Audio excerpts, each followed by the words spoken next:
Hello guys, তোমরা সবাই কেমন আছো?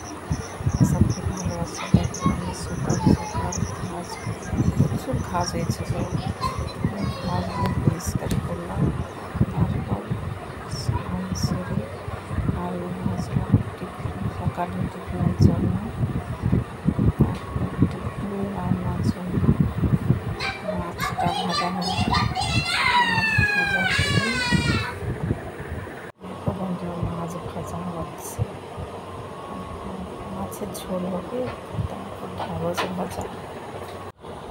ভাজা হয়ে গেল। তারপর ঝোল হচ্ছে, মাছের ঝোল হচ্ছে। তারপর দেখো বেসন বীজ, মাছের বীজ দিয়ে বড়া হচ্ছে।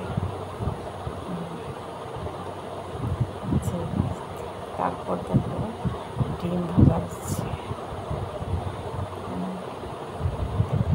ভিডিওটা ভালো লাগে